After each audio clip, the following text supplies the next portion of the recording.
જ્યારે પહેલગામની પહેલા પુલવામા હુમલો થયો હતો, બાલાકોટ સર્જિકલ સ્ટ્રાઇક કરી, એને 10-12 દિવસ લાગ્યા હતા. 100% આપણને પરિણામ મળશે સાહેબ, એમાં શંકાને સ્થાન નથી. પણ જે કૃત્ય થયું છે ખૂબ નિંદનીય છે, ખૂબ દુઃખદ છે. મેં કીધું એમ સામાન્ય માણસથી લઈ અને ભારતના એક સેલિબ્રિટી સુધી મનમાં ખૂબ આક્રોશ છે, દુઃખ છે. આવી ઘટના આ પહેલી નથી, અવારનવાર થાય છે. પણ હવે પછી તો હદ થઈ ગઈ છે. હવે કદાચ આ ઘટના છેલ્લી જ હોય એવી ભારતના એક નાગરિકની અંદર લાગણી છે, એવી સરકાર પાસે માગણી પણ છે કે હવે અમારે, કારણ કે વાતોનો અને સમાધાનનો અને ચર્ચા વિચારણાનો દોર હવે પૂરો થઈ ગયો છે. શું બગાડ્યું હતું આ લોકોએ, એટલે હવે હદ થઈ ગઈ છે.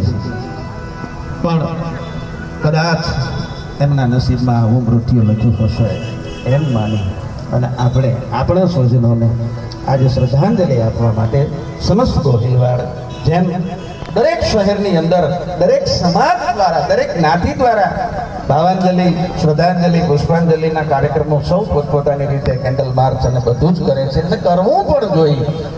અને એ ભાગરૂપે આપણે તો આપણા છે એમ આગળ કીધું એમ, એના એક ભાગરૂપે આપણી જ્ઞાતિ તરફથી આજનો આ શ્રદ્ધાંજલિનો કાર્યક્રમ છે.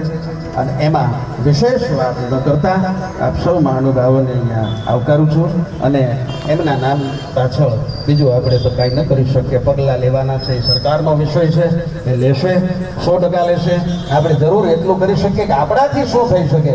તો બહુ સરસ મજાની એક ભૂતપૂર્વ સૈનિકે વાત કરી હતી મહેશ બાબુ, કે કદાચ આપણે બીજું કાંઈ ન કરી શકીએ, આપણે કદાચ તલવાર લઈને કે ન લડવા જાય તો કાંઈ નહીં, પણ એક તો બદલો ચોક્કસ લઈ શકીએ કે કદાચ 2-4 વર્ષ કાશ્મીર કે કદાચ 2-3 વર્ષ અમરનાથ ન જાય તો આ પણ એક પ્રકારની ડિપ્લોમેટિક સ્ટ્રાઇક જ છે. અને એનાથી બહુ મોટો ફેર પડશે, કારણ કે એમનો આધાર એ આપણે ફરવા જાય એની ઉપર છે. અને જો 2 વર્ષ પૂરતા, ખાલી 3 વર્ષ પૂરતા જો આપણે રોકાઈ જાય, આપણા ગામમાં ક્યાં ભોળાનાથના મંદિરની તાણ છે ભલામણ. એમનો આખો બિઝનેસ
જામગઢ જાંબવાન નલ નીલ અંગદ અને સુગ્રીવ જેવા ન થયા, પણ જુઓ ને હજી લગ હનુમાન તો કાયમ બેઠો કામ.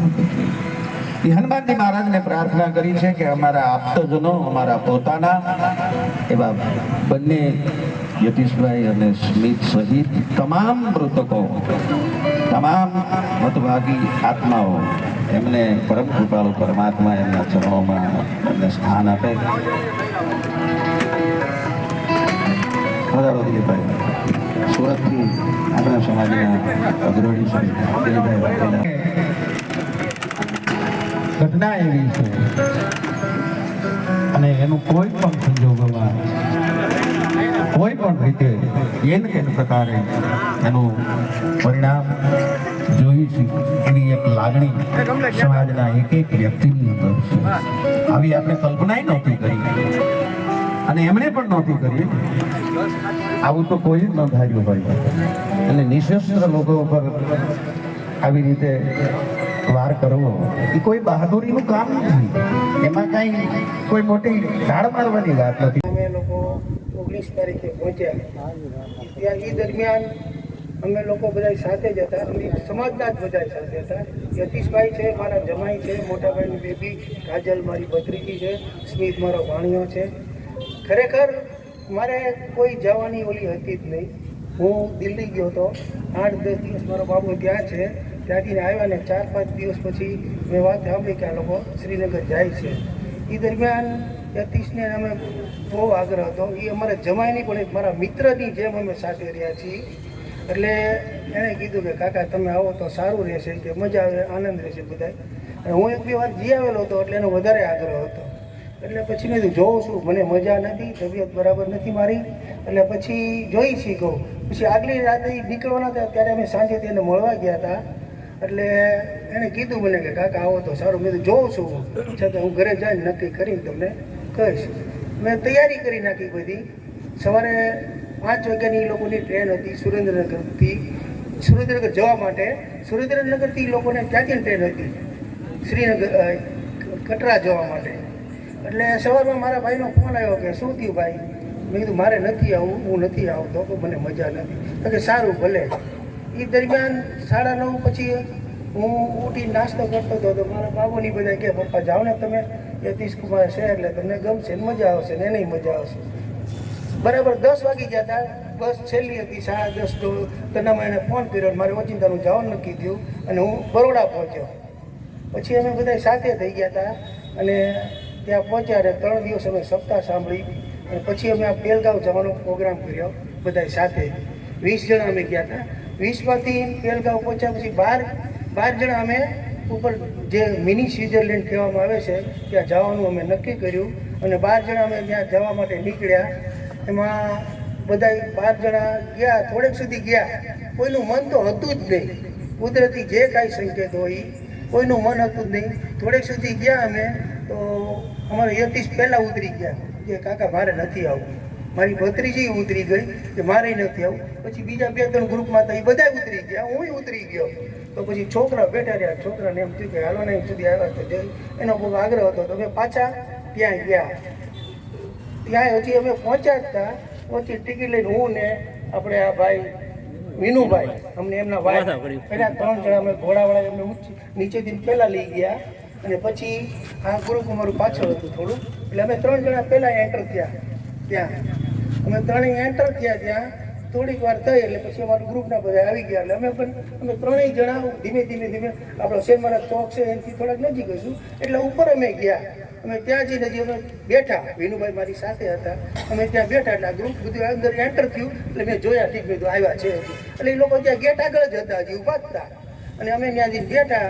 હજી હું છાંયો હતો એટલે ત્યાં બેઠા અમે. એટલે મેં યતીશ ને અમારે સ્મિત મારી સામે થોડેકથી નજીકથી ફોટા પાડતા હતા. એટલે મેં યતીશને કીધું, યતીશ અહીંયા આવતા રહ્યો ને કહું તો કે કાકા ઉભો રહ્યો 2 મિનિટ, મારે થોડોક તડકે ઉભો રહ્યો ને પછી આવું છું.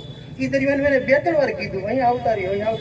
તો એ આવતા હતા. એ દરમિયાન સ્મિત સામો મળે ને ફોટા પાડવા ઉભા રહી ગયા. પછી અમે બેઠા. વિનુભાઈએ નાસ્તામાં કાજુ ને એવું કાઢ્યું. મને કે લ્યો હર્ષદભાઈ મારે નથી ખાવું. પછી કાજુ મોઢામાં નાખ્યા.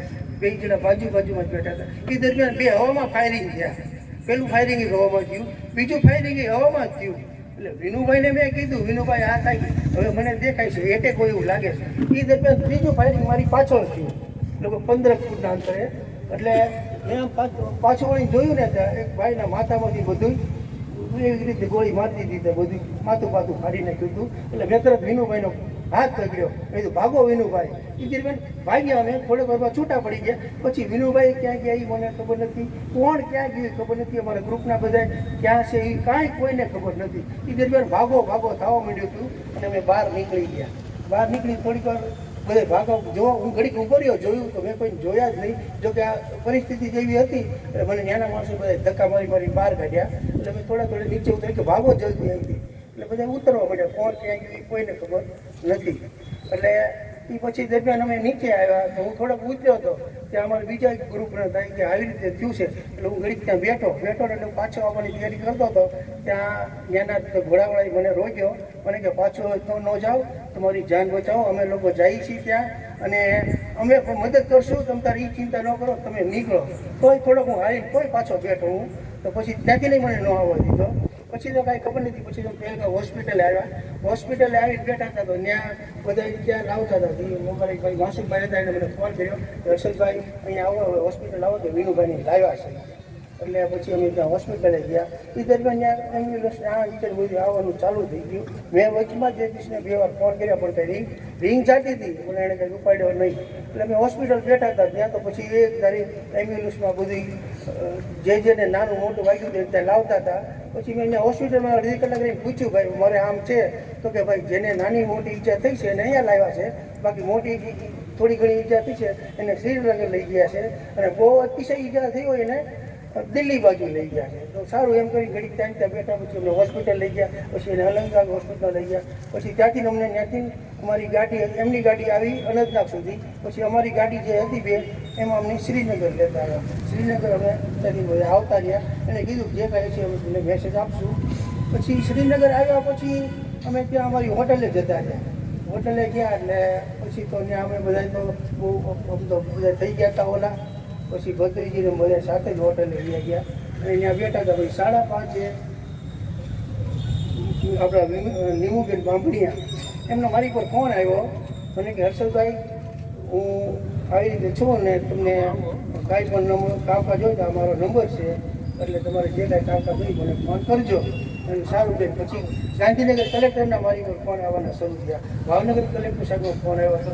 રાજુભાઈના ફોન શરૂ થઈ ગયા. મહેશભાઈ વાજાણો સતત મારી હારે કોન્ટેક્ટ હતો. એટલે પછી એ દરમિયાન અમે ત્યાં હોસ્પિટલ અહીંયા હોટલમાં જ હતા. પછી નીમુબેનને મેં ફોન કર્યો. એમનો ફોન આવ્યો. 11 વાગે મેં ફોન કર્યો. મેં કીધું બેન શું કાંઈ એમને અહીંથી કાંઈ સમાચાર નથી મળતા. પછી 2 વાગે પણ મેં ફોન કર્યો. છેલ્લે મેં એને 5:30 ફોન કર્યો સવારમાં. એટલે તરત એને મારો ફોન પડ્યો. એને કીધું મેં અહીં ઊંઝાણા છીએ, તમે અમારો રસ્તો કાંઈ કર્યો, અમને બીક લાગે છે બહુ. એટલે પછી એને કીધું કે તમે તારે કાંઈ વાંધો નહીં, હું હમણાં અમારા માણસોને મોકલું છું.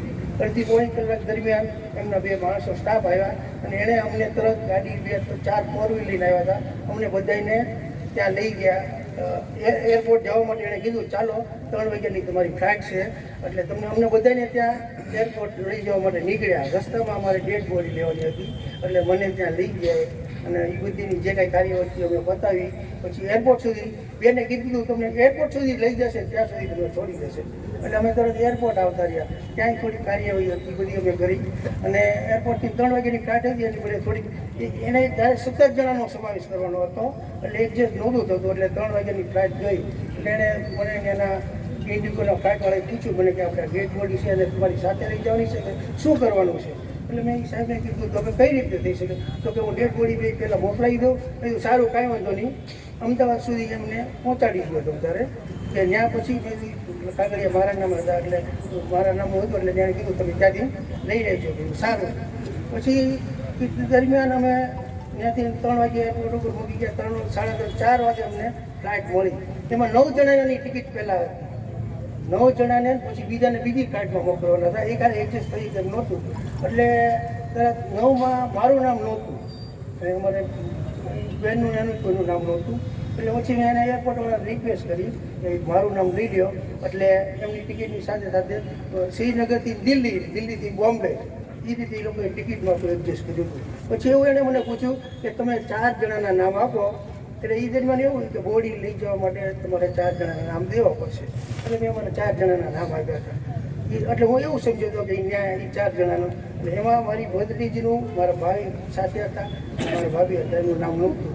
એટલે એ તો બોમ્બે સુધી જ હતું. બોમ્બેથી બધાને બાય રોડ ટેમ્પોમાં લાવવાની વ્યવસ્થા કરી હતી. એટલે પછી ત્યાંથી દિલ્હીથી શ્રીનગરથી દિલ્હી આવ્યા. દિલ્હીથી આવીને તરત ત્યાં પોણી કલાક ફ્લાઇટ લેટ કરી શ્રીનગરમાં જ તે. એક આ બીજી નામ ચેન્જ કરવા માટે ને બીજા લેવા માટે ને આવું બધું પોણી કલાક હાલ્યું. પોણી કલાક ફ્લાઇટ લેટ કરી અને પછી તરત અમે શ્રીનગરથી દિલ્હી આવ્યા. દિલ્હી આવ્યા એ દરમિયાન મેં કીધું આ એ જણાનું તો નામ નથી, મારું નામ છે અમદાવાદ સુધી ફ્લાઇટમાં જવાનું. તો પછી જેને જણાને હારે લઈ જવા છે એનું શું કરશું? એ દરમિયાન મેં કલેક્ટર સાહેબને ફોન કર્યો દિલ્હીથી. ચાલુ પ્લેનનો ફૂલ ટાઈમ થઈ ગયો હતો દિલ્હીથી બોમ્બે આવવા માટેનો.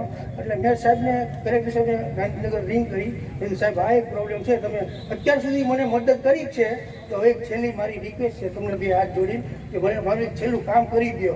તો કે શું બોલો હર્ષદભાઈ? કીધું અમારે કાજલબેન એમના મમ્મી પપ્પા મારી સાથે છે, એમની ટિકિટ બોમ્બે સુધીની જ છે, એ બાય રોડ આવશે તો ભાવનગર ક્યારે પહોંચશે?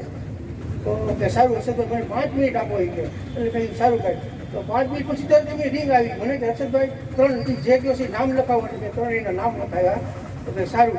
પછી કે 5 મિનિટ તરત એને મને ટિકિટ આપી દીધી. એટલે અમે સીધા ત્યાં બોમ્બે સુધી આવ્યા. અને બોમ્બેમાં તો આવીને હમણાં માણસો લેવા આવ્યા, ન્યાય અડધી કલાક ફ્લાઇટ લેટ કરાવી અને તરત ન્યાય માણસો આવી ગયા. તો અમને જઈને ટ્રેનમાં બેસાડ્યા. બીજા અડધાને બોમ્બે રાખી દીધા.